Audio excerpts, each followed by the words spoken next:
also, can you hear me, Dorlin, now? Okay, good. So you can hear me this time.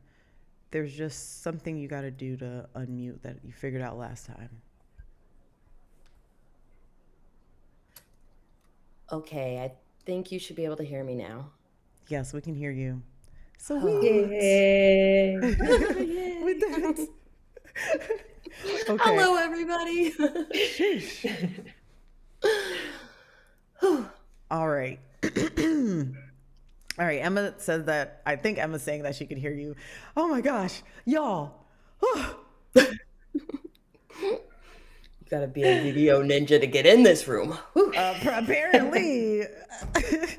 But, we're not going to roast them because accessibility can be hard sometimes. And all we want you to be able to do is take the feedback and run with it and attempt to help. And Yeah. I'm sure that they're happy we're using their platform and giving their big ups. So we can't wait until Video Ninja is finally accessible. And we are excited to work with them to help them get there.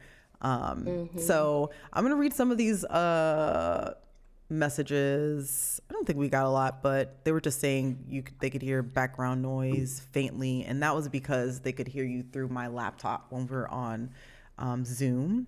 And Liz said focus versus on click. Yeah, good. All right, cool. I think we're good. So can you tell us well, what did you say it was when you were telling me on click versus I can't even remember what you said of what could be the reason, Dorlin.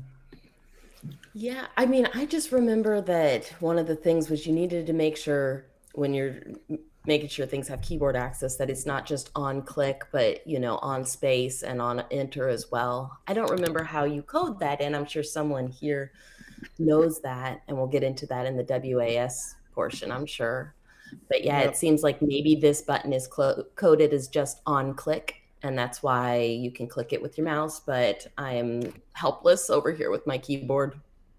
Right. And Emma said, I bet they use a div instead of an actual button. So we think that they actually did it as a button because we were able to use the command button to navigate to it. So it actually is a button, but what I'm thinking is that it's like layered with something because the way it's just kind of weird the way they did it. I think there's like something around it and the buttons within it.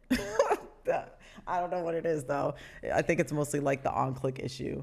Yeah, she might be right though. It might be a div instead of an actual button, and maybe they used ARIA to make it into a button, Oh like yeah. correctly used ARIA to label it as a button, and so JAWS can interpret it as that kind of element, but I still can't interact with it. Yeah. Yeah. That sounds very likely. Liz said also hover over should also include focus. Doing that now with the new site.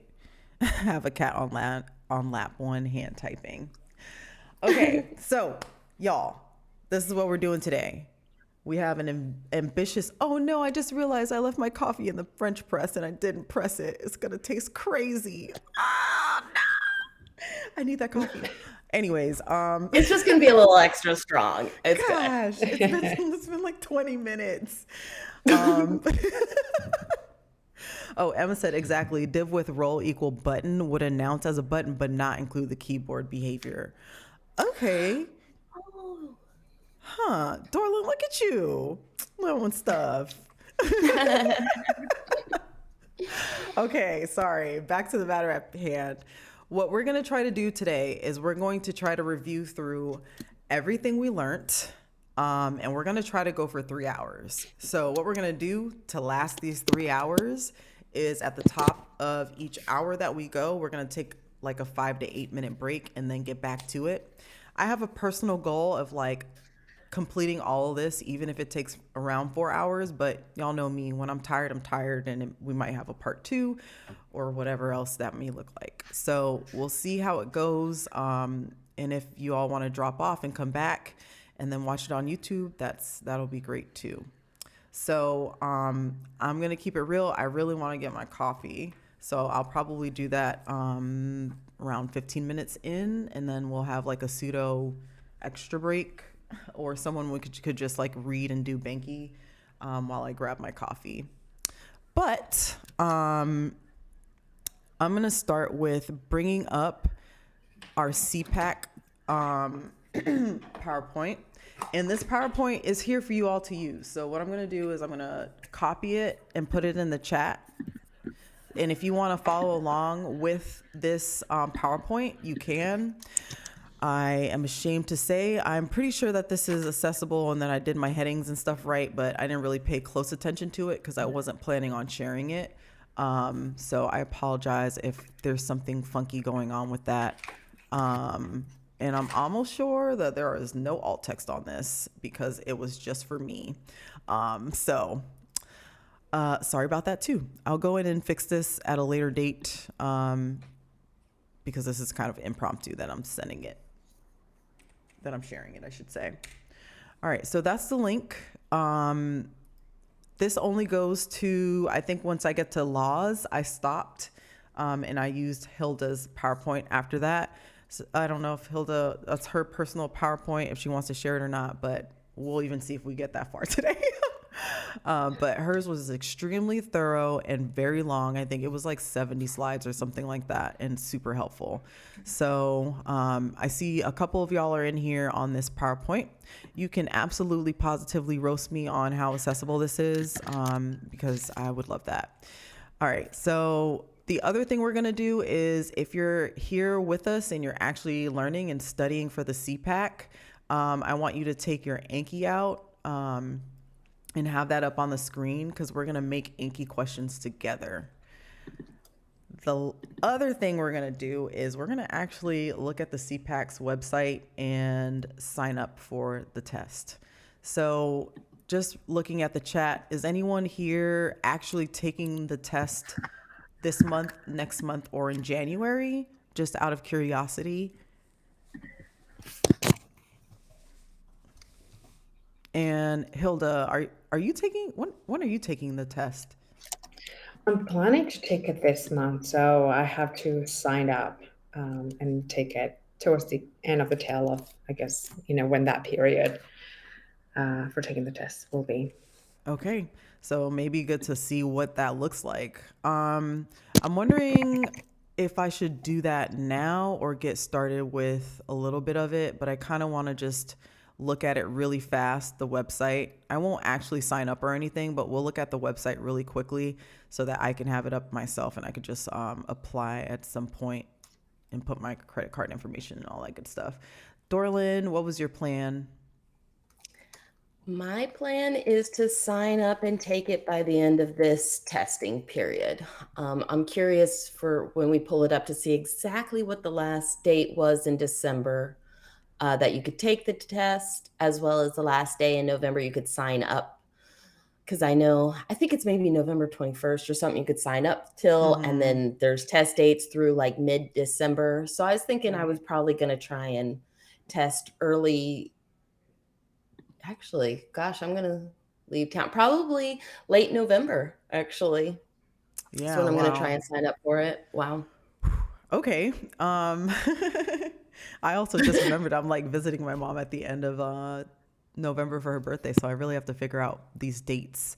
So I'm gonna quickly share my screen just to get over to the part where you sign up, and then I'm gonna pause there and then start the actual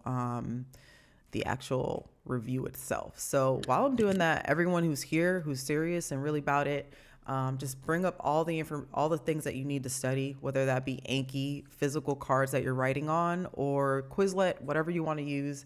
That's what we're going to be doing together. Hulda has excellently put this in the chat for us to click on, which is how to actually get it going and to apply. So I'm going to click on that and share my screen. Give me 2 seconds. All right, we're going to drop this down and click on it. Oh, all right. It says IAP, International Association of Accessibility Professionals exam application, November, December. Thank you for your interest, etc.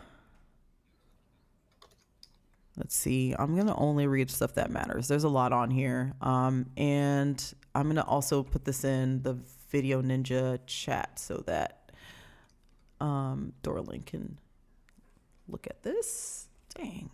Now where are you guys? Darn. There you are. So chat, is that the chat button? Boom, there's the chat button. All right, Dorlin. No, that's not the right link, sorry. That's the link to the slides though, which I'm sure may be helpful. And then here's the link to the actual test. All right.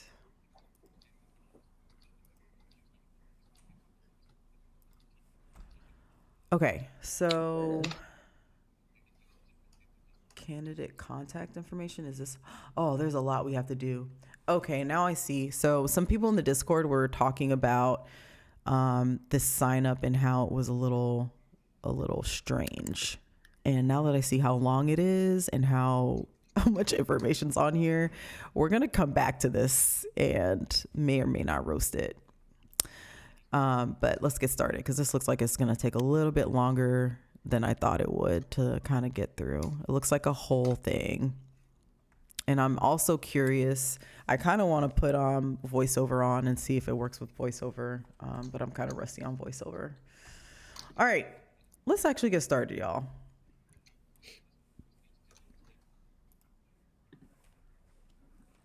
Let me bring up my Anki. And my cat is laying across my actual keyboard, of course.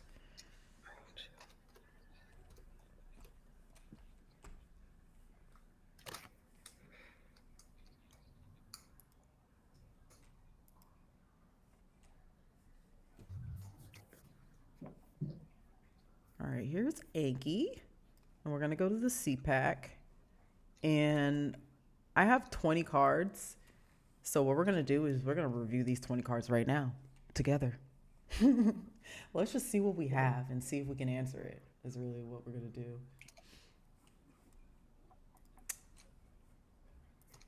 And again, I do apologize if you see me switching like this. It's because I literally cannot see my screen on the other side. So I'm just like guessing at what could be over here and whether or not I need it. And I just lost one of my screens that I needed.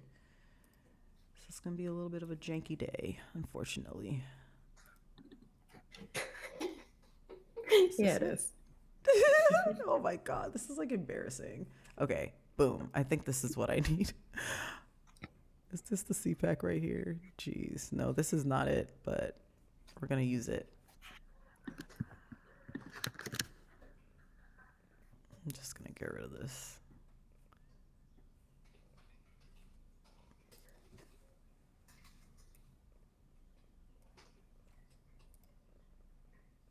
Boom.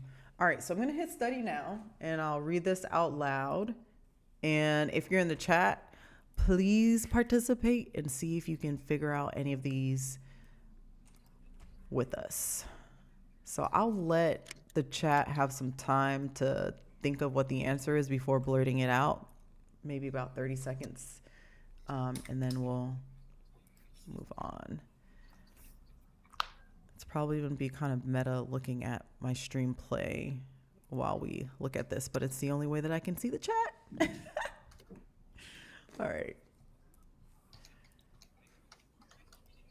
Okay, so the first question is, what is the biopsychosocial model?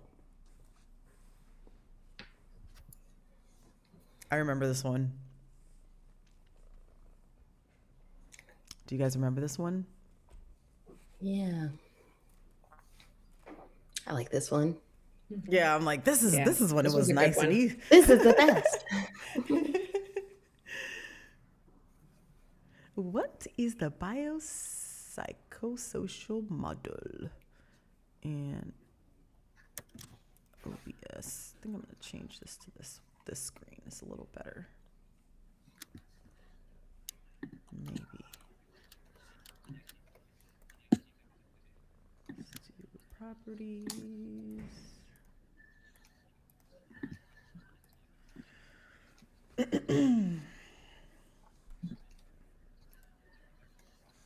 Created by the ICF. Liz Ginger Kiwi said. The biopsychosocial model is a blend of the psychological model and the, I don't know, Dorlin, you say it. It was a kind of a mix of the medical and the social models, where it takes into account the biological, the medical conditions, the psycho, how that the disability affects the person, psychologically and as kind of a whole, and bringing in the social aspects of, or the aspects of the social model too, and that, society is also, responsible for making the society a more accessible place. And I like that it is the model that's used by the ICF, the International Classification of Functioning. And that's basically what I got on biopsychosocial in my brain. Right, right.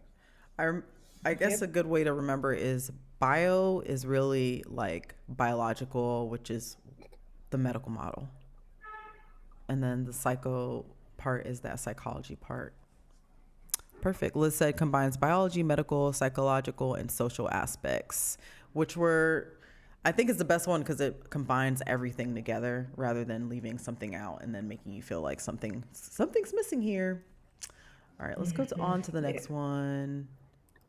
If I may add, I think complexity is a key word to remember with this one, because it's not looking at just the medical and social, just black and white, right? It's really looking at all of those three combined to integrate them, integrating into one perspective of these three different factors. Right. Yeah. In my notes, I put integrates the social, medical, and psychological model. It analyzes disability in its complexity. It assigns a problem to society and the person's medical status. All right. So I think I did pretty good on that one. So what is the functional solutions model?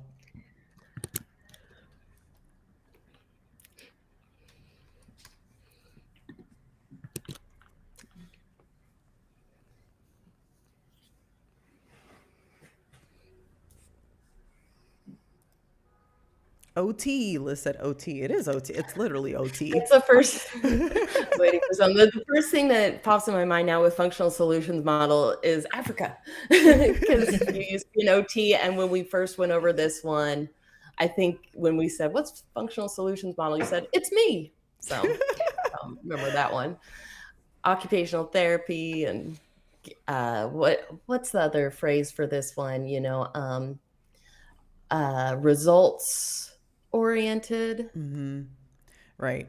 So when we think about the functional model, we're really thinking about we have a problem and we are going to look for a solution. And that solution is going to be a functional solution, meaning a solution you can actually do, you can replicate, and as easy as it can get for you to actually do so that it happens. So I like the functional model because it's looking pragmatically at things and looking at how it can actually impact the individual and help them versus just kind of looking at them and saying, oh, it is what it is, or, oh, you must do it this way. It's like, how can it help the person, and how can we give them steps that are actually reproducible? And then how can we scientifically gauge whether or not whatever we're doing is working? So we're looking at results, and then we're kind of assigning meaning to them, and then plotting them somehow, what the results are. So I kind of like that. Individual helps individuals with issues, academic coaching. Liz said, so something like standing, if you're dizzy, you get a wheelchair, right? Not standing and you're dizzy, oh, well, you must have a problem that we have to fix. It's like, no, maybe you can just use a wheelchair and that will be helpful. Yeah. Right. Two keywords that come to mind: limitations and tools, right? So what are some of the limitations an individual may experience, and what are the tools? So yeah, Liz providing a great example there of standing, dizzy, wheelchair. Yep. All right, let's see what I actually wrote. Show answer. Oh, why isn't this working? Something weird's happening. Oh, it's because my cat is on the keyboard, of course. Show answer. Okay, so the answer that I had was see what people with disabilities can do and give them tools to alter their environment to help. Action oriented, it's a result oriented strategy to disability. It can be measured because it yields results and addresses the problem with a solution, but can be held back by entrepreneurs or overly creative solutions that aren't practical. So I like talking about this because it is absolutely a thing where in reality, in theoretically, it is a great thing. I think it's like the best way to do things because I'm an OT, so I'm biased, obviously. But the world is filled with bad faith actors, and sometimes their solutions are either like over convoluted, however you want to say that word, or they're really just there for them to profit. So those are just things to think about when it comes to that one. All right, that one's easy. And whenever you hear me say easy, hard, medium, it's the Anki cards. They have at the bottom whether or not it was hard, easy, okay, or good. And then it kind of assigns like how fast it's going to send them back to you. So that's kind of what I'm saying out loud for myself. Because I don't know. What is the ICF? We just talked about this. What is the ICF? Dorlin, take it away. The International Classification of Functioning. The International Classification of Functioning. And what does that mean? What is that? A follow-up. Yikes. This is the organization that uses the biopsychosocial model.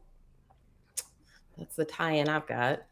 That's a good question. I don't feel like we really delved into what the ICF actually was when we studied the first time through. Okay, Right. let's see what I wrote. I'm crying. I wrote International Classification of Functioning. Hey, I nailed it then. Well, apparently I I think know we were wanting to define the acronym when we made this Anki card. I think that was our Right. major goal. yes. Yeah, we didn't really look into what they do as an well, organization. Do you let's know I can't No, remember, to I be don't. honest. I remember Brandy Someone brought up the ICD, the International Classification of Diseases. So I know there's international classifications of multiple things. Okay, Let's check it out. yeah, I'm just gonna Google it because at this Yeah. point Yeah, Google. should probably know what it is. Maybe. Yeah. Okay, it is a framework for describing and organizing information on functioning and disability. It provides a standard language and a conceptual basis for the definition and measurement of health and disability.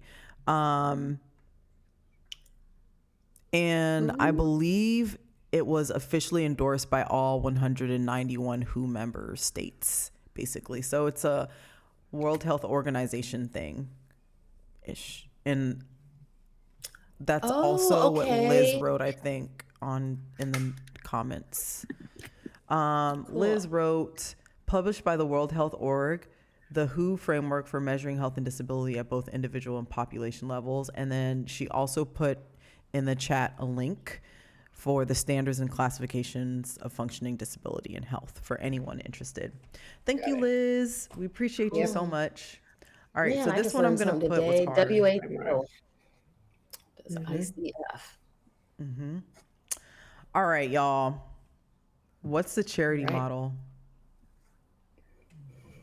I know what your Anki card says. Model. Dude. I remember that one too.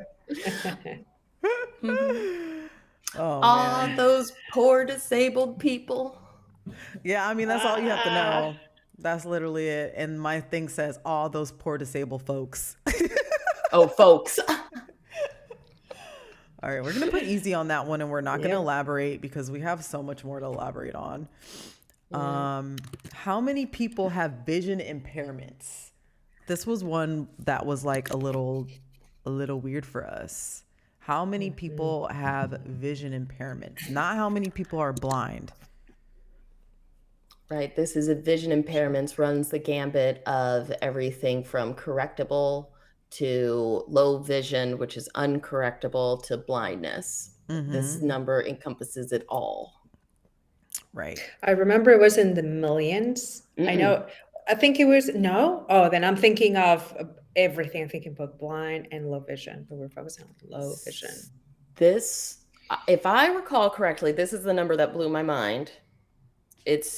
Can I give it, Africa, or are we waiting for the chat? Yes. No, I give believe it. it's 2.2 billion. It absolutely is. Yep. And then I 2.2 know the billion. number that Hilda is thinking of as well, which I believe is, well, I don't want to get ahead of ourselves. I think our next Anki card probably No, has that one. no. These are 'Cause random, so maybe not, but like let's just talk about it because that's good to Okay. just have in the back pocket. Is it 44 million or 36? No, I think it was 246 million is the Damn. number that sticks with me. And that was the number of people with low vision. So Okay. that's uncorrectable, something or other, you know? Right. So 2.2 billion. When we're talking about vision impairments, we're talking about people who cannot, whatever vision is happening, cannot be corrected.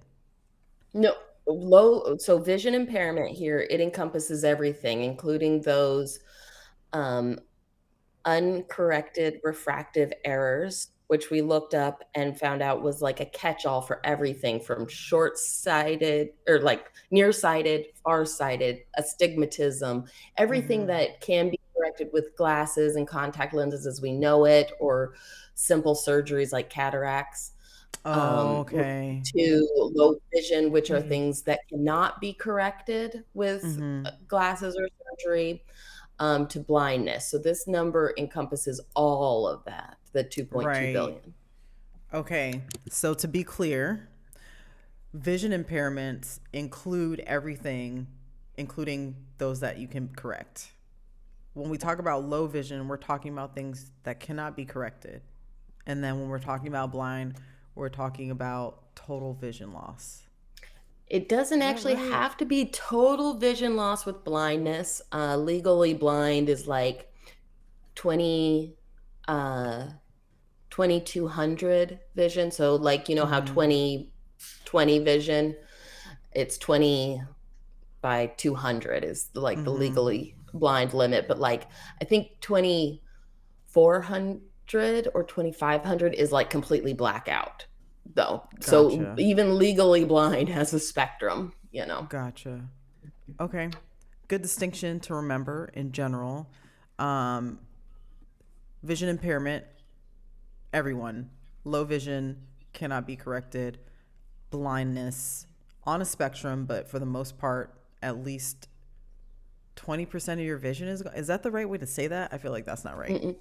So 2020 means that what you can see what people can see at 20 feet at 20 feet. Like it's a normal 20 at 20. Okay. What someone normal could see at 200 feet, on that 2200 is where that person could see at 20 feet, is how I Gotcha. understand that kind of, you know, I don't know what that scale is called. Okay. I don't know. Hilda, did you have anything else to mention about this one? So just to make sure that I have this right, it's 2.2 billion for the full range of vision disability, right? And then 246 million with some form of blindness or low vision. Low vision. Okay. Yes. And then for Put it in the blind, chat as well. wait. You know, I don't think we actually had a number defined for just straight blind. Well, obviously now I'm gonna have to Google it, or I'll stay up thinking about it. I think it's about 2% of the world's population. I've heard. You know, that's just there's That's where I a got that running number from. club called the 2%. What? That's where I got the 44 million from. It's how many people are blind specifically. Oh, so that's our blindness number is the 44 million. And then 295 are like living with low vision. think is it low vision? Yeah. Okay. Yep, it is. Moderate to severe visual impairment, essentially. All right, let's move on because I'm going to remember this. What is the social identity or cultural affiliation model? Ooh, I know this one. The chat's not feeling too chatty today, so we can probably just answer these for the sake All of right. everyone who's going to watch afterwards, because I think most people are watching this one afterwards. So All right. if you hear it, say it. And if you're in the chat and you want to just follow along and write it as you hear it, do that too. Yeah, we know we got Liz in there at least. I know. All right, the social or cultural identity model. When I think of this one, I think of blind pride, or the pride in the group, that sense of identity coming from the disability. So I think of my community of blind people I love hanging out with.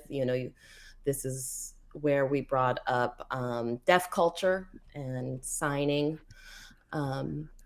being a big like cultural identity piece of someone's identity.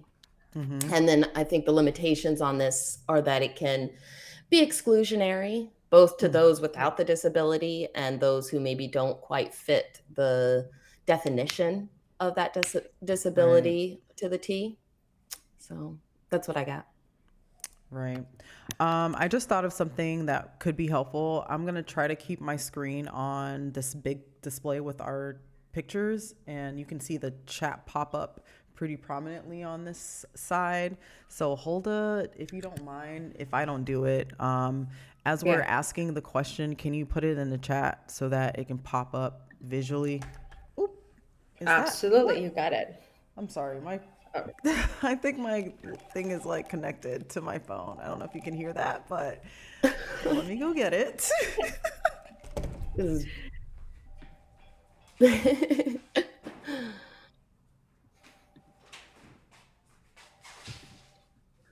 Hello. Oh my gosh. Sorry about that. Let me unlink this. Can you guys say something? Okay, I think I gotcha. Okay. So what we're going to do is we're going to put it in the chat so that it pops up, and then we'll also add the answers to the chat so it pops up visually. I feel like that will be just good in general. Okay, Kat, please stop. Back to the matter at hand. What is the social identity or cultural affiliation model? We know that that is basically when you have a group, and like if you have a group of deaf people, and there's that cultural affiliation where you have a shared experience, and then you derive a culture kind of from that. And we talked about the pros and cons of the social identity model, one being that you find a sense of belonging, and then the other is that it can be exclusionary. All right, so we're gonna put that one was easy. Already got, what is the ICF? Okay, I think those are pretty much all the ones that I went through already. Yep. That's all I have. So we're gonna go back to the body of knowledge, and we're just gonna go straight through this PowerPoint. And I just realized we're gonna put this, I'm gonna have to change my screen back to the share so that everyone can see the PowerPoint. So just do that for now. All right. So Hulda, do you happen to have the chat up by any chance? I do, yes. Okay, so I'm gonna make you in charge of the chat because I can't see it when I'm in full screen like this. Appreciate you. Sounds good. Yep. All right. Let's just go, we're gonna go real briefly over these to make sure we remember them. We talked about the medical model already. What is the medical model? Dorlin. That's puts emphasis on the body and the disability itself, and putting the emphasis on trying to fix the body and get it back to what we a quote unquote normal, I guess. Right. Um, Mostly about fixing the yeah. person, and seeing their disability as a problem to fix. The social And model, what were you gonna also say? with the medical model, the onus is kind of on the person. The disability is on the person. Correct. Whereas you're about to transfer into the social model and it's society. Right. The social model is on society to fix as a whole and for us to adapt to those with disabilities to improve their lives. We talked about the biosocial model already. That kind of brings together the social model and the medical model. The economic model is all about putting how much a person makes and how their disability is going to be affected by that. It kind of highlights that. So, how much money can a person earn, or how can they take care of themselves financially when impacted by any sort of disability? Functional solutions model, we talked about that as well. That's kind of like occupational therapy, in that you're helping a person find solutions to functional solutions to any issue they may have due to not being able to do something. Social identity or cultural, that's kind of having an identity based off of a shared experience. And then the charity model is all them poor, disabled folks, meaning it's all about getting sympathy and money for a cause and then helping out in that way. Okay, so in that we went through all of the models. So the next thing we're going to have to go through is the types of disabilities and their personas. So we're going to talk a little bit about blindness, low vision, which we already did, including colorblind, deaf, deafblind, motor disabilities, speech disabilities, cognitive disabilities, reading disabilities, and seizures. So we're going to kind of go through these a little bit fast because we already spent so much time on them in our previous streams. The next thing we're going to do is it's 12:57, so we're going to go ahead and take that top of the hour break so that I can get my awful coffee that it probably tastes just like whatever it must taste like by now. So I'm going to do that, and we're going to be back on here in about 3-ish minutes to get us started for about 101. So I'll see y'all. I'm going to put our little BRB on, and then I'll be back. See y'all to do types of disabilities and personas and assistive technology. All right. See you later, alligators.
All right.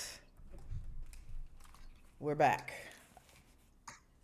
Hello. Got my coffee and my beautiful How cup. is it? Oh, that's Actually, cute.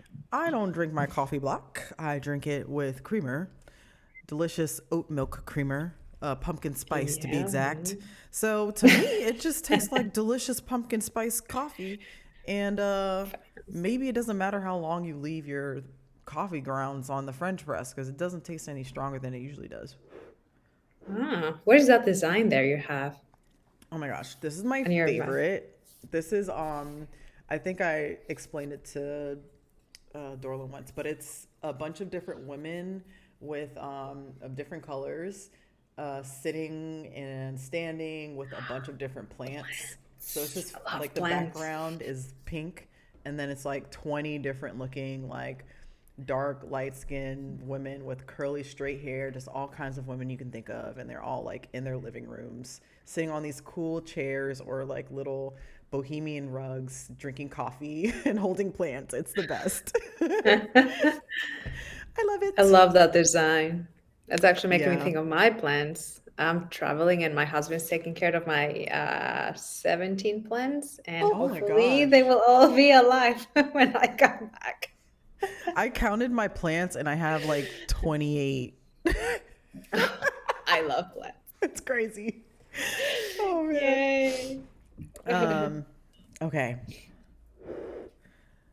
Moving on. So what we're going to do Right. now is we are going to do types of disabilities and personas and then talk about the assistive technology that comes with all of them. Liz said 28 plants and a cat. You mean and 2 cats. The other one, he sleeps during the day for the most part, and he leaves me alone because he's way smarter than Raichu. So like he knows when I say get down, he actually gets down. He's like, oh, my mom doesn't want me up there. Raichu just doesn't care. She does her own thing. She's like, I don't care.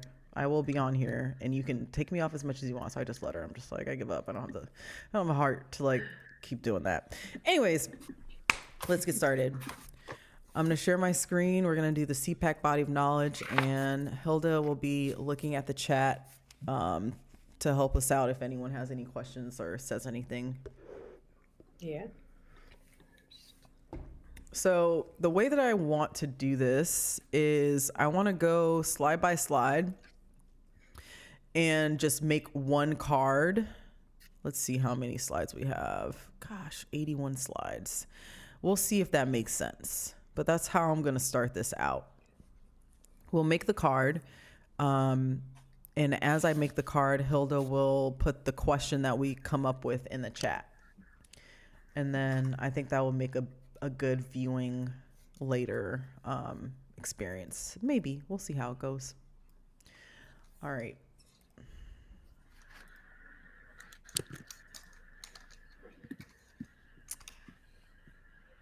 So we have up the PowerPoint, and then I'm going to have up Anki, and I'm going to put add. So we're going to be adding to this. And hopefully this won't be too bad on the eyes. Oh, I wonder why that won't expand more. Weird. Whatever. So vision disabilities. We kind of talked about this already. For blind, there are 43 million people who have vision impairment of blindness. 2.2 billion have some form of vision loss. The leading cause is unrefractive errors in cataracts. So my question is going to be, excuse you, what is the what is the leading? Oh my gosh, come on, man. Cause of vision loss.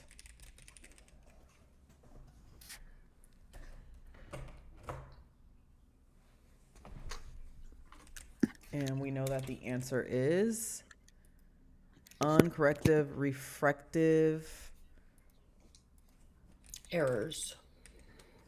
uncorrected refractive errors and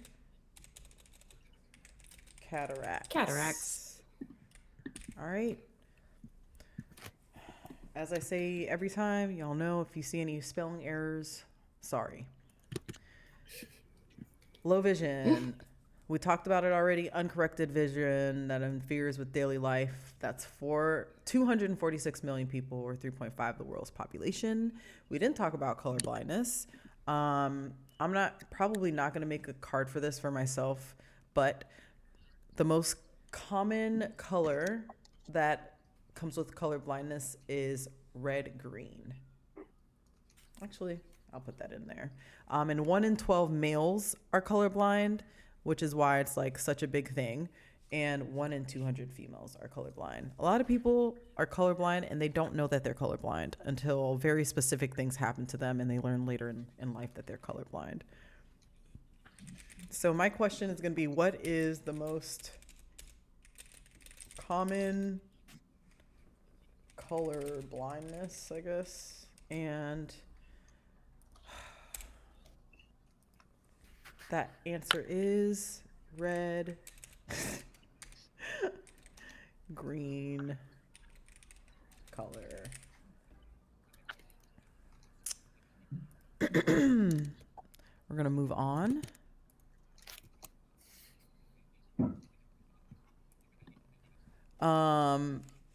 I feel like we know vision disabilities barriers pretty well. Some of them are that they don't have enough alt text. There are speakers who are not providing descriptions of visual elements. There's video content, but there's no alt text or audio descriptions. There's inconsistent, complicated, or unpredictable navigation. There's not enough color contrast, and no full keyboard support. So really here, I'm just gonna put vision disability barriers. And I'm just gonna list a few off the top of my head, which would be alt text, no audio descriptions, inconsistent, complicated navigation, text with insufficient color contrast, and then in big caps, no, what's happening here? Ugh, this freaking cat. Girl, you might have to move actually. And it's like, why, what's up? Like, my desk is huge, but the keyboard. Did I miss anything, Dorlin? No, you hit on a lot of the digital ones. I know when we first went through this, we also listed some examples that, within the greater world, like print menus, not having a braille menu or a large print menu, or not having that menu accessible in Yes. HTML online, not having braille in elevators. And then we have the Kevin Hart meme. This is like my favorite one. Why do blind people need to use the web? Yes, why indeed.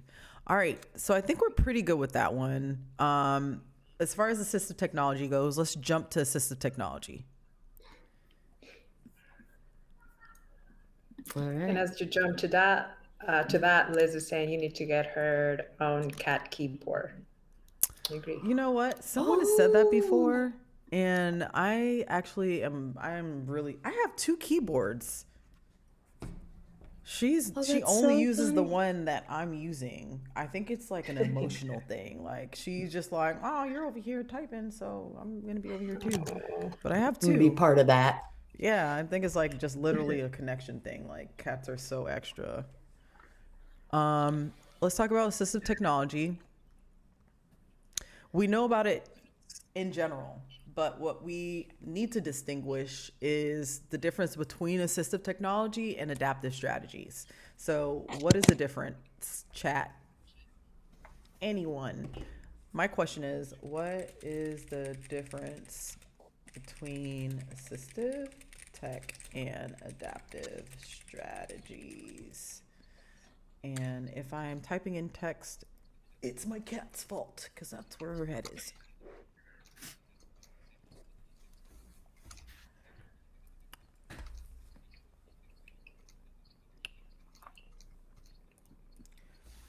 All right. Well, assistive technologies are like the products, the tools. I feel like adaptive tech. Wait, is this assistive technology versus adaptive technology? I'm getting myself all confused. Hold on. I'm sorry, guys. Adaptive strategies. Okay, adaptive strategies. So I feel like there's so much in the names there. Technology is the tools, the technologies, and the adaptive strategies are the strategies, kind of like the are we going to utilize this to solve our problem? Right. The things you do, environmental things versus software and hardware. Easiest way to me to remember it. And Liz mentioned digital, digital and assistive strategies will be physical. So any products that help accomplish someone a task using, let's say, something digital, like let's mention like a computer, and then strategies are solutions that help accomplish those activities independently. Yep. Perfecto mundo. All right, let's move on to actual vision. Should be on here. Come on, vision. I might have accidentally deleted that or something because I don't see the vision ones. But we know them by heart. So no worries. All right. Oh, here they are. Visual disabilities, assistive tech. What are some visual disability assistive tech? Just tell it to us, Dorlin. All right, screen readers, screen magnification, refreshable braille displays. I'm missing so many of them. Speech input. There you go. Well, yeah.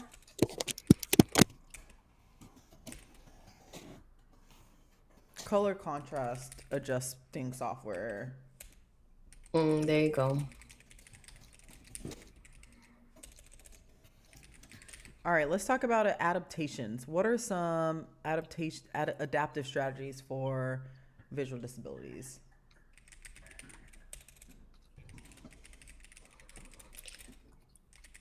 I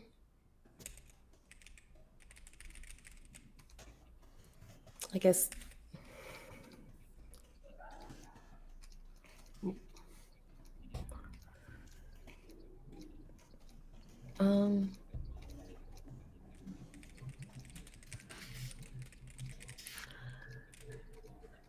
Service animals, canes. Liz is saying large print display in Zoom. That would be assistive technology. I think. Sorry, you're right. Sorry, Liz mentioned guide dogs, canes, tactile makers, or maps, Braille.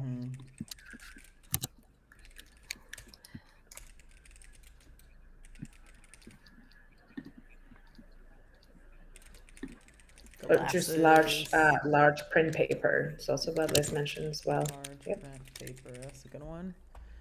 Okay, so let's talk about auditory. Auditory, where you at? Auditory. Okay, so what are the kinds of auditory disabilities?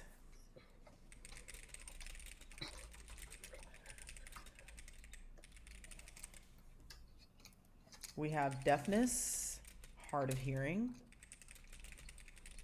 and central auditory processing disorder. So I'm sure there are more, but these are the three that we want to kind of focus on because those are the ones that will come up the most. So when it comes to deafness, we're talking about a total loss of hearing. I'm sure there is a range.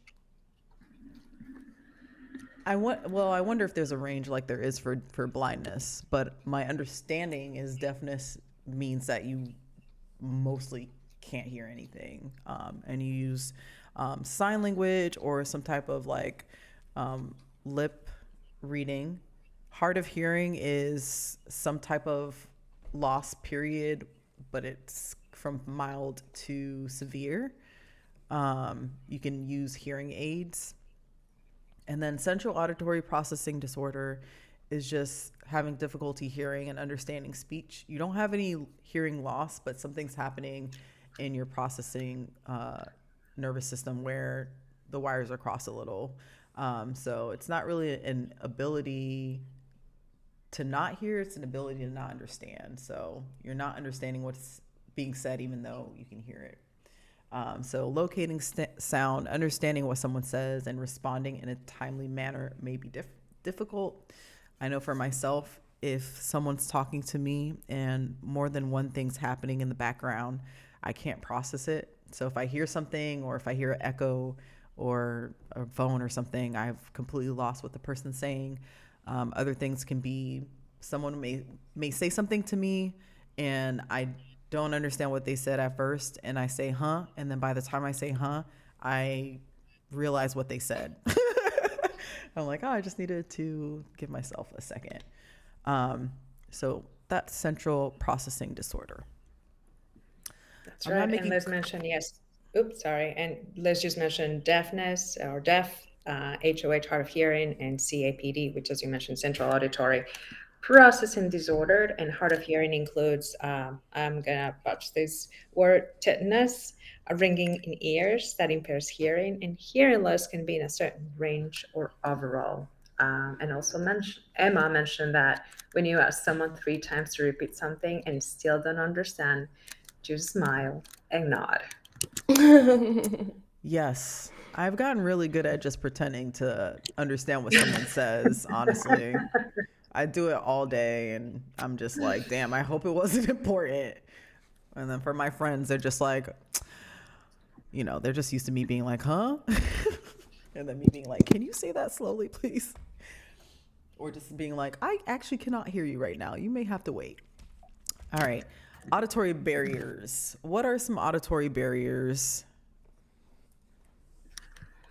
Not having captionings.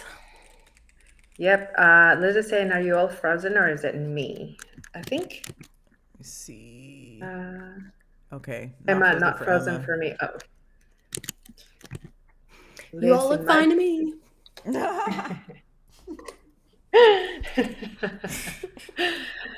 Liz, it might be on your end, but hopefully we're unfrozen now. I feel like at least once a week I think about when we were talking about watching a movie at my house and I was like, my TV's too small, you won't be able to see it. Dorland's like, I'll be all right.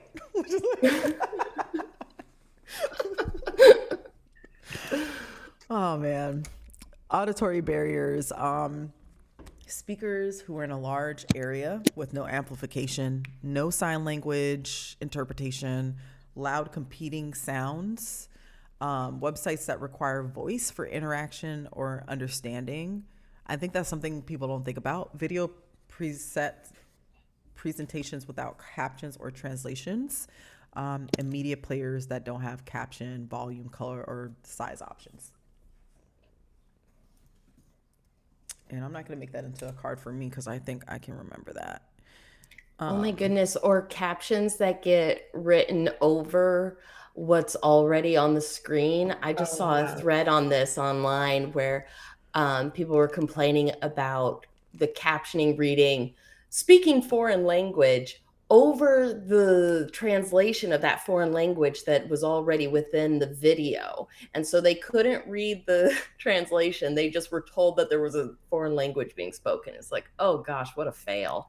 Oh my gosh, that happens so much, especially because I watch a lot of like subbed anime and just like random foreign things, foreign films.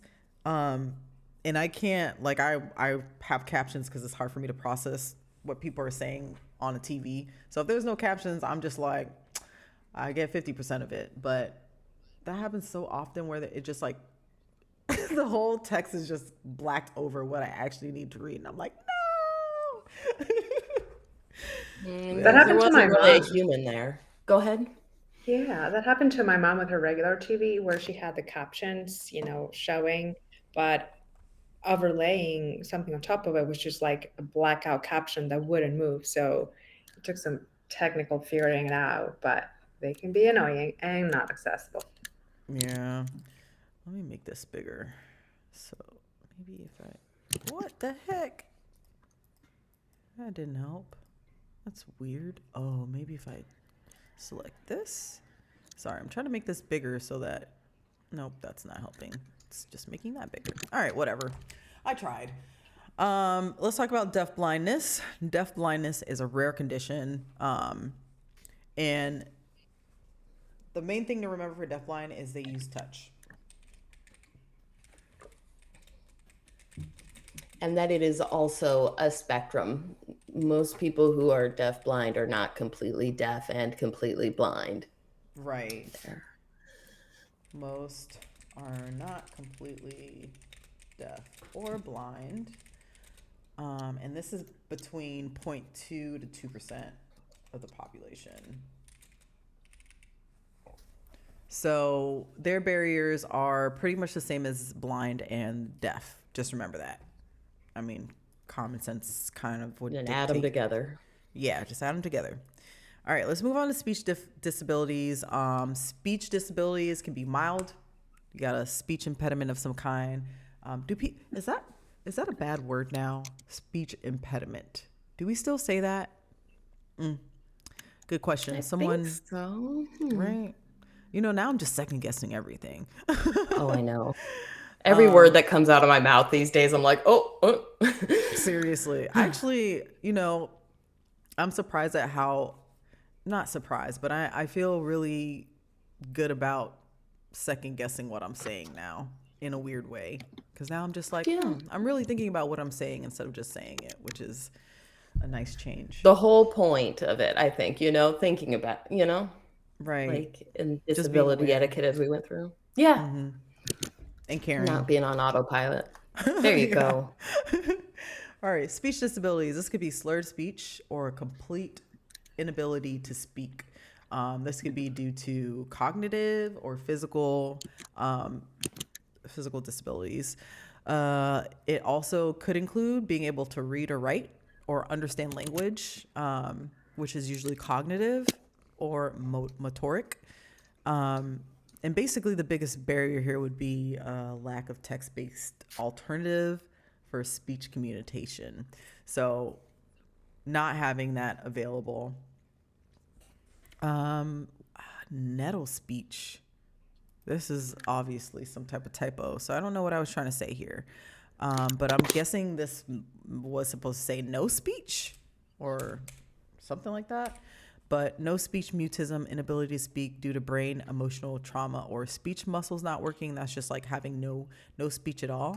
And then there's aphasia, which is the impairment of language affecting production or comprehension of speech. So this could be a good one. What is aphasia? That's the one Bruce Willis was recently diagnosed with, I believe. Really? Didn't know that at all. Impairment of language affecting production or comprehension of speech and inability to read or write. I used to work in brain injuries and met a lot of people who had aphasia. It was really just interesting. It's almost always due to a brain injury, usually a stroke. in older folks, or some type of tumor or infection of the brain.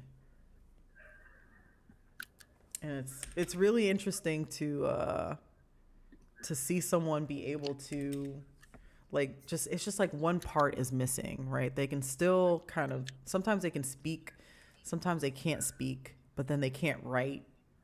It's like, it's just interesting to witness. So even though they can understand or read, they just can't output something else, like writing or something. All right, gonna add that. And then we're gonna go to speech disabilities, assistive technology. Let's see what they're using to help them speak. Okay, And so before you, Go sorry, ahead, Hilda. before you jump into that, just wanted to highlight that Liz shared a link to an article titled "Seeing the World Before It Goes Blind." If you're interested in reading that article, and Dorley and I share that with you over the chat. Oh, beautiful. Thank you. That's thank you, an Liz. We interesting appreciate title. you. Yeah. All right, so speech assistive technology. I remember there was an acronym here that I just learned as we were going through. Was it AAC? Augmentative Alternative Communication Devices? Did I get that? Yes, something like that. Articulation, Aug- like augment, augmented, augmented aids of communication. I don't know, something like that. augmented alternative communication device. Yes, that's what it is. That's exactly what it is. Stop it. Come on, man. And then text to speech programs. All right, see, I'm gonna try it. Here's my extra keyboard It because I can't do this anymore. makes it's like acupressure keyboard time for Kitty. Jeez, girl. There you go. It's working so far. I swear, if she comes to this other one, I'm just gonna be over it. Like, I'm gonna be like, this is a conspiracy. She's doing it on purpose. She's sentient. Okay, so we have AAC. AAC, all that means is some type of device that includes a way to tap on something that will tell you whatever they're trying to say. So whether they use words, typing, or like actual pictures, where they just tap on the picture and it tells you something. Electronic communication boards, which are basically AAC. Text to speech, so being able to like type and it speaks, and then keyboards with speech generating functionalities. Great. Let's talk about mobility. Oh my goodness, there's a kitty purring. Yes. Oh, can you hear? Yes. Oh, okay, y'all. She is, let me make this big for all the cat lovers. She's Oh my like, gosh, I'm not even a cat lover, and you're like converting me. This group is converting loving me. it. She's like rolling all over this keyboard. Okay, well now she's up. Okay, sorry, I shouldn't have did that. Just ruined her peace, and now she's up. All right, girl, get back down. Whatever, as long as you're not on the keyboard, I don't care. Okie doke. Let's talk about mobility, flexibility, and body structure disabilities.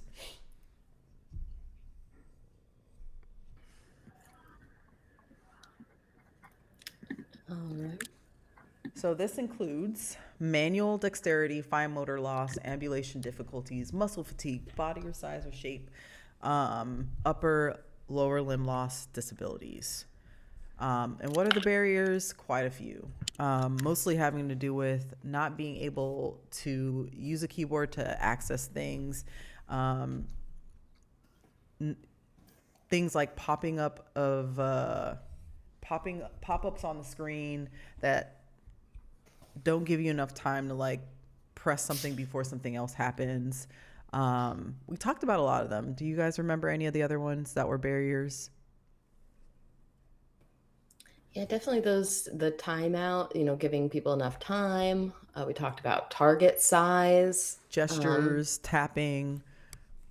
hmm Making sure everything's keyboard accessible is so important because you don't know what kind of assistive technology someone's going to be using, and they're going to work. If it works with a keyboard, the chance is a lot greater it's going to work with whatever they've got going on, Correct, that correct. whatever technology is being utilized. All right, and then we'll talk about some of the assistive technology that comes with that. And here's a picture of all the different ones. I don't know if you can remember how I described them, but basically they're things like mouth sticks that people can use who don't have any use of their hands. They can use that to tap the keyboard or tap some type of keyboard, basically tap a keyboard or tap the actual screen. There's also switches, things like these really big targets where you can just press down if you don't have the dexterity. They have special eyeglasses that allow you to move cursors with your eye gaze. And then sip and puff types of assistive technology where you sip or puff into something, and that's how you select things on the screen. There's also things like custom keyboards, oversized mouses, wheelchairs, switch devices, and all those things we talked about. So those are the assistive tech. As far as adaptations, we have things like walkers, canes, wheelchairs, scooters, gait trainers, auto type software, and stools. All right, let's do cognitive. In Africa, do you have an adaptive keyboard? I know that I don't know if it's adaptive, but I know you have one that has colors. Is it an Mine is adaptive or? a mechanical keyboard, so Ah, this is what I'm using. It's not an adaptive keyboard. I did have an adaptive keyboard. It was a split keyboard and it was an ergonomic one. So it was split in the middle, and then it had the keys on the side and allowed your wrist to kind of sit neutrally.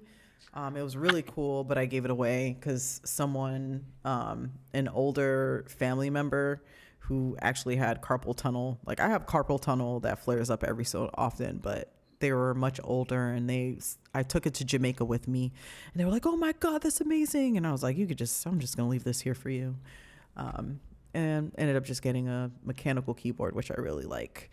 I love how satisfying it is to type with. that is so cool and nice of you giving it away. Liz mentioned, Darlene, your guide dog needs a pet cat. Oh my You God. know, oh my goodness, my guide dog is scared of cats. He's so funny. He does not trust them. He was attacked by a feral cat down in Georgia once. No. Oh, that's actually sad. Oh, Poor he's also a baby. little like worried about small dogs. Like, I'm not sure about you either. I'll stand behind her. Oh. I just thought about you with a cat. That'd be so cute. I don't know if Tank would be about that life though. Oh my goodness. I stayed with a girlfriend of mine who has a cat once, and total chill, most chill cat ever. And I accidentally put both of them in my room and closed the door. And when I came in, the cat was all sprawled out on the bed. Nothing's wrong. And Tank is standing at the door like, "Why did you leave me? Where have you been?" Oh, he's Poor such a good thing. dog. I love that. Poor He thing. is. Poor baby. Oh, that's funny. And Molly Maybe he Burke's just, former. Oh, huh? sorry. And Liz mentioned that Molly Burke's former guide dog had a cat too. Oh, interesting. That's Who? cute. I think What? we just need to find him the right cat. Oh, get a little teddy bear in the form of a cat. Get used to it, and then transition slowly. Oh man. Okay, cognitive disabilities. What do we mean by cognitive disabilities? So, when we're talking about cognitive disabilities, we're talking about disabilities of the brain. So, things like intellectual disabilities like reading disabilities, dyslexia, math and computation disabilities, ADHD, autism, nonverbal learning disabilities. So these are a large population of people have a cognitive disability, and this includes neurodivergent folks. The barriers are interesting here to me because I think when it comes to accessibility, we don't think about them a lot. We think a lot about screen reader use. I think that's the major concern, and this one gets left behind. So I do want to take some extra time because we didn't last time to talk about cognitive disabilities. Not a lot of time, but just to talk about it a little bit. So when we're talking about cognitive disabilities, there are some things that we want to make sure of when we're building our web pages specifically. And these are the ones that we're going to kind of highlight because there are so many, but right now we're talking about web accessibility. Some of those things include, before I read it, since you can't see my screen, Dorlin, do you remember any of those things? Active Yeah, recall. I mean, auto playing things that you can't shut off could be very distracting. Animations, having also overly complex websites. Like you want something simple to be able to navigate with a consistent setup. Let's see, what other barriers are there here? I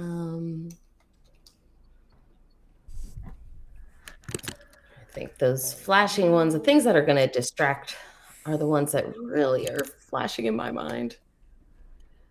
Okay. Some of those other things would be complex sentences, jargon. Hmm. Oh, darn. Okay, so All right. my Simple laptop language. screen. Ah, I'm sorry, y'all. My laptop screen just like seriously stopped working. So I've lost something that I need. Damn. May I suggest voiceover? No. But how do I get to the other side? Like, Oh God, I don't oh, know. darn.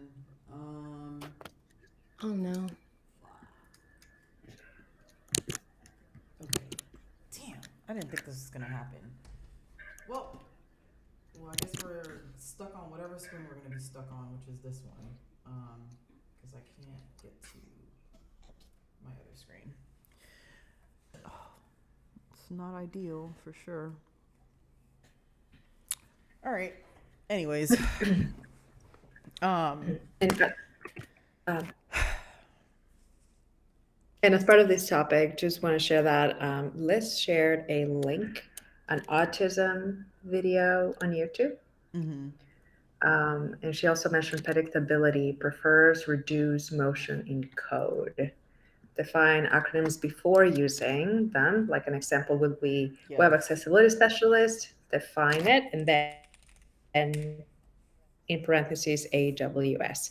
Autism channel. Oh, okay. There's the link that she shared was an autism channel. And I share that with you as well, Darlene, over our chat. Yay, thank you.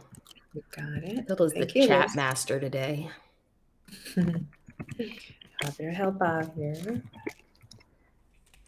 Okay, I'm gonna try to fix my screen display real quick. But Hilda, you can take over if you'd like. Taking over. Hello, everyone. I'm Africa.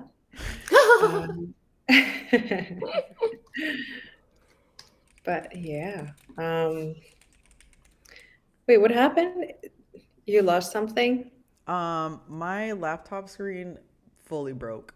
So I'm trying to remember how to go to, I think I go to appearance maybe. I just need to figure out my display, my external display. I always forget how to get there. Displays. There we go. Oh, this is cool. Thank you, Liz. She's sending another link for how to ADHD channel. I want to check that one out. And I send that over to you, darling, as well. There we go. Okay. Awesome. Yay. Okay, I got my stuff back. I'm just mirroring instead of extending so that we got everything. All right. Thanks for being patient, y'all. Back to whatever we're talking about. All right, cognitive disabilities. Let's talk about assistive technology for that.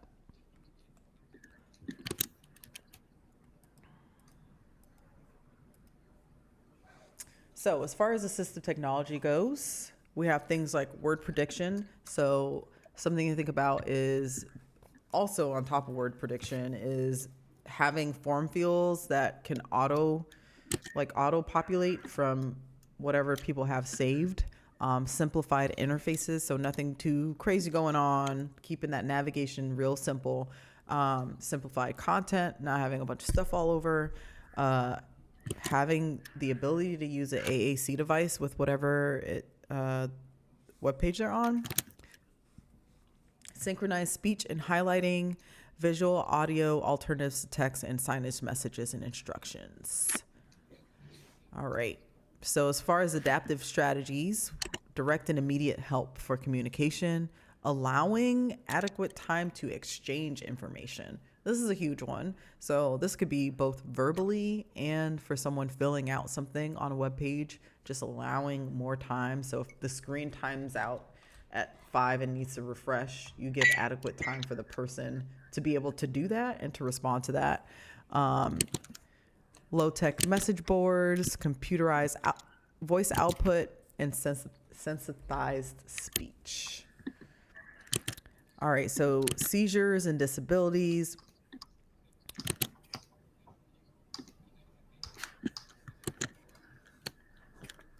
Is next.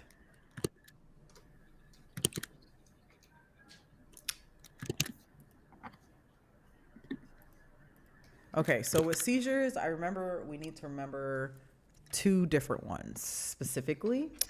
And those two different ones are general seizure disorders and photosensitive epilepsy. Do you remember the difference between the two? Is the real question. Well, the photosensitive epilepsy is triggered by flashing lights or something seen due to the photosensitivity. And general seizure disorders can be caused by a whole range of things, but some, usually it's some electrical thing going on within the brain. And the ones that we're most concerned with for our purposes are the photosensitive epilepsy, because we can control how many times something flashes on the screen and prevent that. Right. So Dorlin, did you study right before you did this? Before you got on? We had Friday off, yay, paid holidays.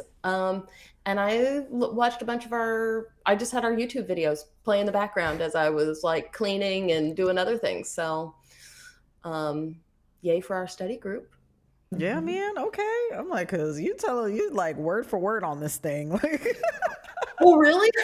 Kind of, yes. On all of your answers, I'm just like, she had does she just remember this or? It's working, guys. 7 weeks in a row together. Yeah, Yay. man. We're gonna kill this test. I'm not even worried anymore.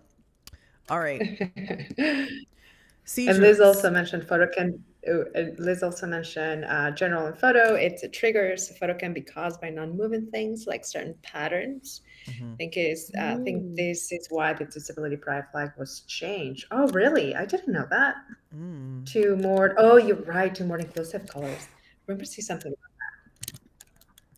So the berries that we want to remember for this specifically is gonna be making sure that we have web browsers where the media players have controls within the first 3 elements to stop whatever's going on. The end. Not the end, but like the beginning, but also the major part that we have to remember for seizures and for many other things. So the good thing about a lot of these is they overlap. So like if you do one thing, it's going to help many people. Yeah. All right, let's see if there's any assistive tech for seizures There's specifically. like there were the glares, the screen protectors. Mm-hmm. There's flicker-free monitors, apparently. Yes. Oh, monitor glare guards is what I was trying to say earlier. Yes. Non-dash glare glasses. Mm-hmm. And then for just general epileptic or general seizure disorders, you can have smartwatches that detect seizures and send alerts. Mm-hmm. And of course, our service animals. Mm-hmm. Mm, Supportive gear, protective wear in case of a yeah, fall, yeah, digital wearables. diary apps and stuff like that. All right, let's talk about our last part before we take a little mini break and go on to the next part is before we get to our favorite etiquette. We're going to talk about psychological, psychiatric disabilities, and then multiple compound disabilities. Just skipping forward to multiple compound disabilities, all you have to remember for this is it includes a lot of different things and all the things we talked about. So as far as that, just think of like anyone who has multiple, if you know anything about the separate ones we talked about, that is what you would include. For psychological, psychiatric disabilities, we're talking about behavioral disabilities, social disabilities, and emotional disabilities. So, behavioral disabilities, I think I wrote this kind of weird. So, it doesn't have the actual disability itself, and I'm not sure if the body of knowledge did or if I'm like forgetting something here. But what I'm guessing is the CPAC is not going to specifically ask us what those things are, but more want to know what we know about the assistive technology for it and the adaptations. So things you can use for behavioral disabilities include things like goal tracking, behavior charts, point sheets, noise monitoring devices, music, positive reinforcement and rewards.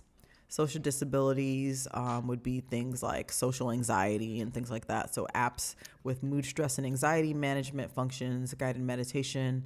Emotional disabilities would be things like depression, probably.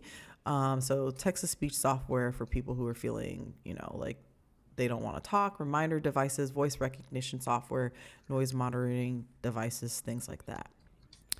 So I think if I go down assistive technology, that we're covered with that pretty much. One thing about you, well, actually, go ahead. Where are you going next? I'm just looking to see what's next, and that was it. What's up? All right, I just want to point out because we could quickly just Actually, covered. I was wrong. I skipped it. I have a slide on it. Go ahead. But Go what were you ahead. going to say? Well, if we went back to multiple disabilities, or multiple or / compound disabilities, one thing I did want to make note of that we noted earlier was that deaf blindness is not considered one of these compound disability. It's its own disability, deaf blindness. Correct. You could have compound disabilities if you had other ones in conjunction with deaf blindness, but that was one of the notes that I made as we'd gone through before. So Yes. back to you. Good point. That's a good point because deaf blindness may seem compounded, but it's literally its own thing. So remember that you can be deafblind and have social anxiety. That would be a compound. So thank you for pointing that out because I definitely would not have. But some statistics on psychiatric disabilities. Social disabilities is 5% of the population. And of the 5%, 90% of them are probably millennials and Gen Z. And mostly it has to do with social anxiety disorder. I don't know. I've never really met anyone who doesn't have some type of anxiety disorder or like, I can't say not met anyone, but like, man, there's a lot of us who has that issue. Emotional disabilities is 6.2% of the population. So these are more like those mood disorders, things like that. inability to maintain interpersonal relationships, inappropriate behavior, pervasive mood of unhappiness, depression, things like that. Behavioral disabilities is 20% of the population, which sounds wild. And now I want to fact check myself. Say that. Are we stat sure again? about that? I have 20% of the population has a behavioral disability, which is like disruptive behaviors, inattentive, hyperactive, impulse, drug use, defiance. So basically like ADHD, oppositional defiant disorder, things like that. That can't be right. How much of the population has, Google that right now. I mean, I wouldn't be surprised because that sounds right to me, but it also sounds like a lot. I think you might be right about that one. Also, too, let's just mentioning that FAS or fetal alcohol syndrome is an example of psychiatric disorder. And just to go back to a previous point that we were making about seizures in general, on the topic of seizures, let's share a link on the disability pride flag in case you want to check it out. It's a Columbia University article. So thanks for sharing that. Dang, I think this is right, y'all. Yeah. Yeah. It says 1 in 4 adults suffer from a diagnosable mental disorder. So I would say that it's probably right, and that is not an exaggeration. Okay, good to know. All right, cool.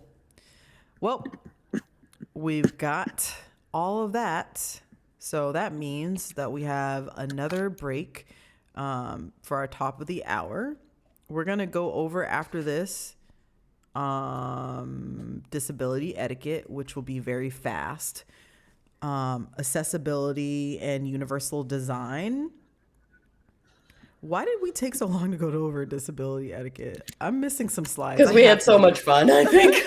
Because I have like 2 slides on it, and maybe I don't even remember why we took so long, but it was my favorite for sure.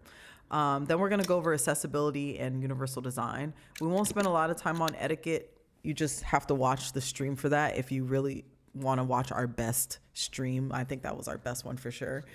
The one that I carry with me the most, I should say. That one was I am forever changed by that conversation, Dorlin. I don't know about you. For sure. It was really interesting. Accessibility and universal design is probably where we will spend the next hour. And then after that hour, hopefully we'll have another hour in us to go over standards and laws. Wait a minute, has 2 hours passed already? Because it feels like only 1 hour because I'm having fun with my friends. It took us like 25 minutes to get my issues with Video Ninjas fixed, though. So it hasn't been straight steady for 2 hours. That's true. It's been about an hour and a half, and it still feels like it's only been like 30 minutes. But what we're going to do is we're going to go ahead and take our 5-minute at the top of the hour break. Then we'll come back and we'll do some universal design, some disability etiquette. I will see y'all in about 5 minutes. I'm going to turn on some jams and see y'all at 2 p.m. EST. Bye.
Hello, friends. We back.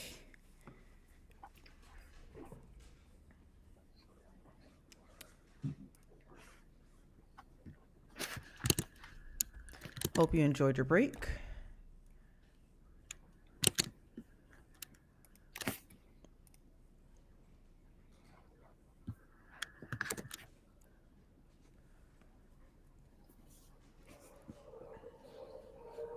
You know, I should put my little link for my 5 minutes stretch break in the chat so y'all can do that for your 5 minutes. Because you're supposed to take a stretch break at the top of every hour in general when you're on the computer. But I won't because you'll roast me because it's not accessible. And I've been trying to work on it and haven't had the time.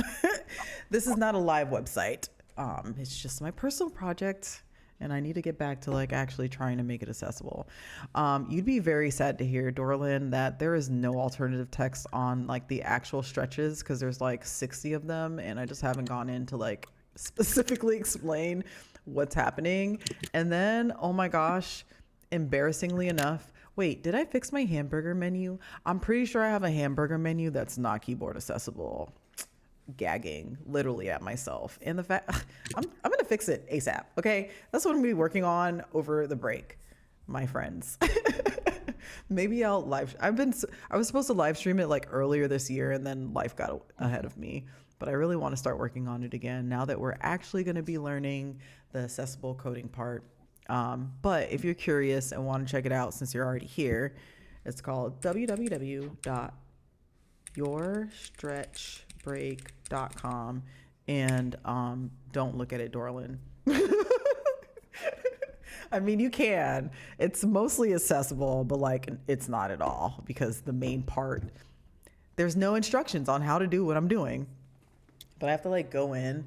It's all the images are built in like arrays that I have to like go into the JavaScript and probably do the alt text for. I don't even know how I would. It's a whole thing. I just have to figure it out myself, but I'll probably do that live and have people help me who actually know what they're doing. I feel like that'd be helpful. I think you might be muted, Dorlin, because I can't hear you if you're talking. Let me double check your controls. Wait, say something for me. Yeah. Oh, wait, no, I can't hear her either. Nope. Is this on? Yeah. There you go. It's a tap. It should be a Yeah, I tactile knocked it. tap. Ugh. I knocked it over when I was getting sat back down, and I must have accidentally muted him. Well, R2D2. All right. So now that we're all back, what we're going to be doing is going over etiquette pretty quickly. And then we're going to go over universal design, which is pretty hefty, but we're going to get through it pretty fast, I think. Okay. And then we'll have standards and laws. So I'm going to share my screen and get us over to this area.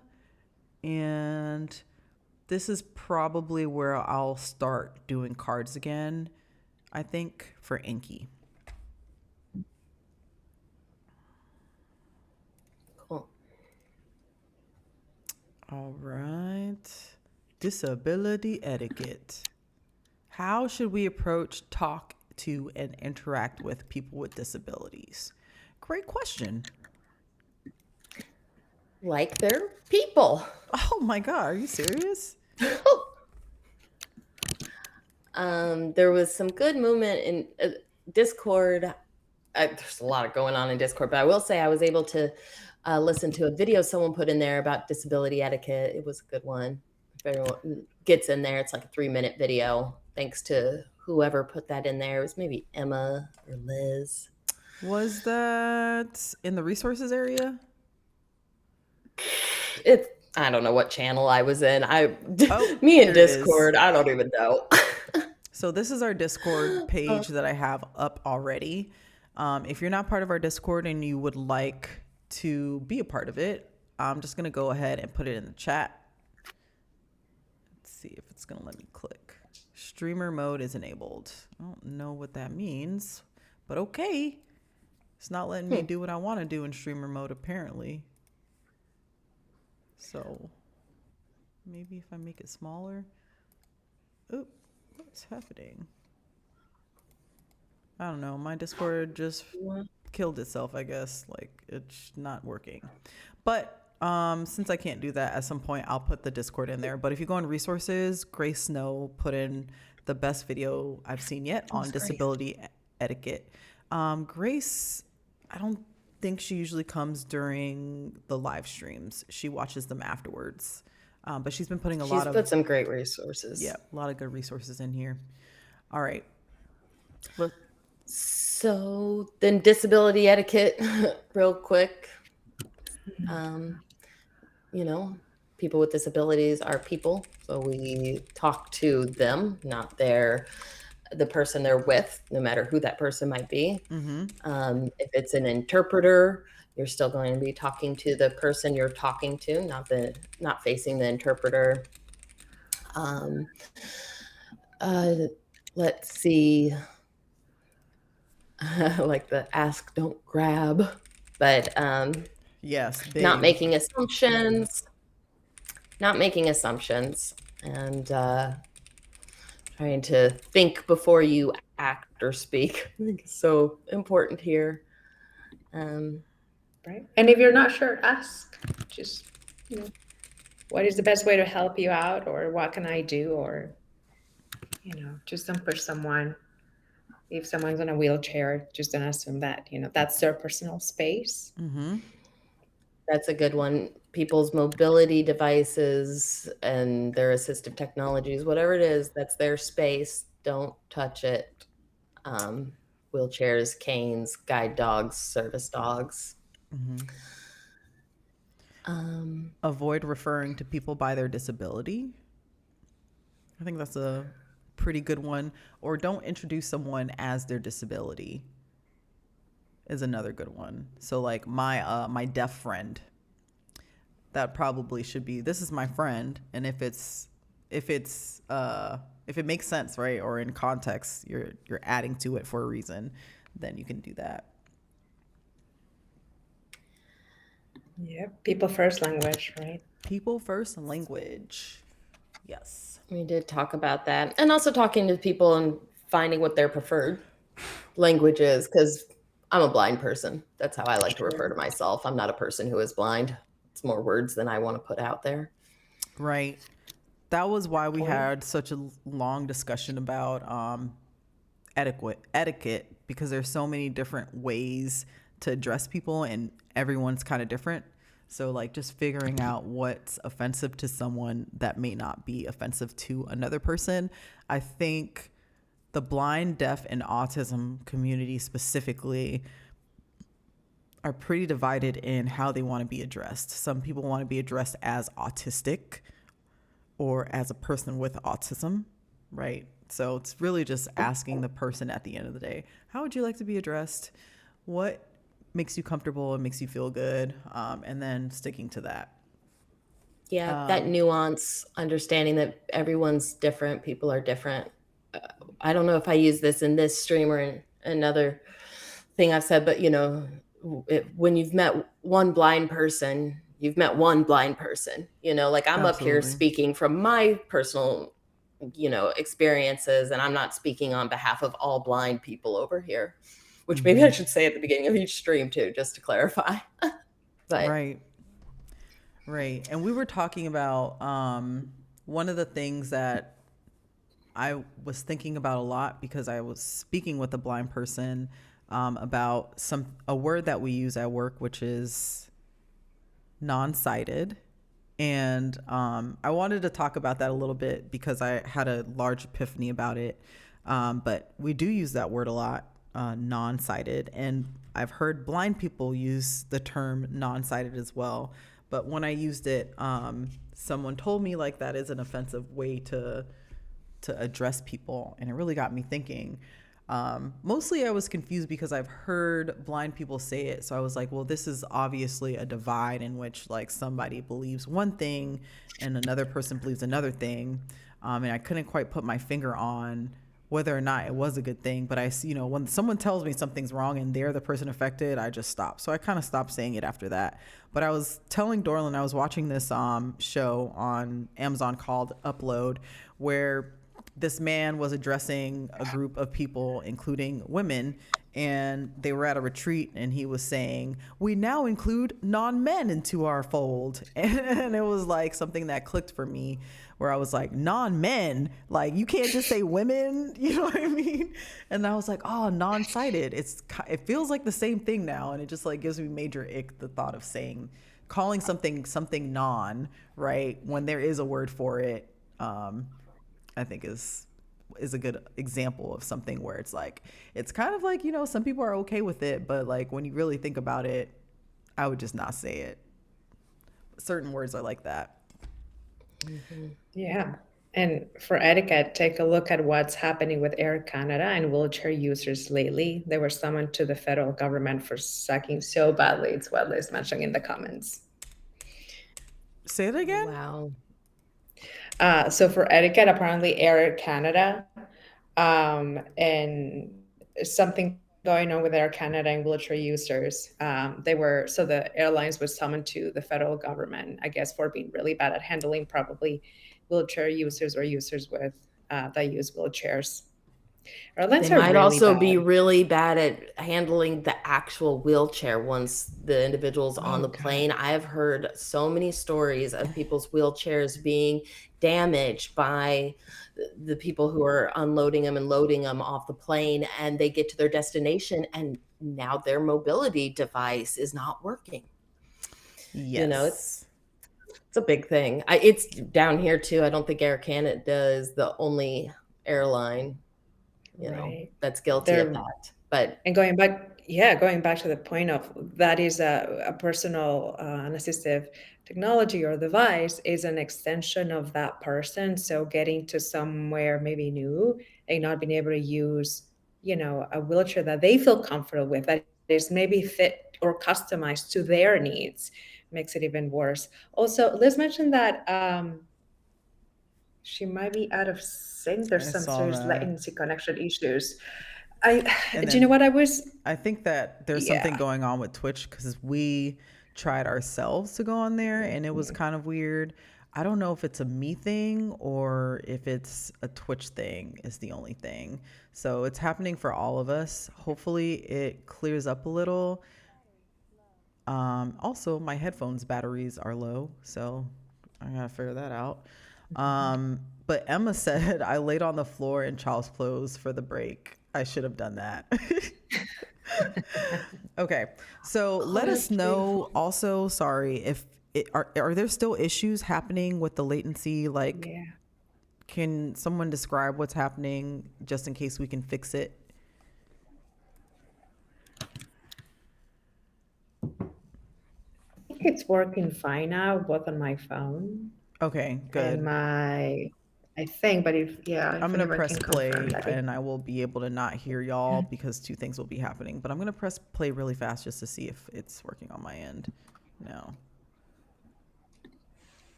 Whoa, this is either way behind us or what? Like when I press play, it's like way behind what I'm saying, which is interesting. I'm gonna have to figure out my headphones because it keeps saying battery low. Let's see. I know the 5-second latency for like if I'm looking at NVIDIA Ninja and then I go to Twitch, it's like a 5-second latency.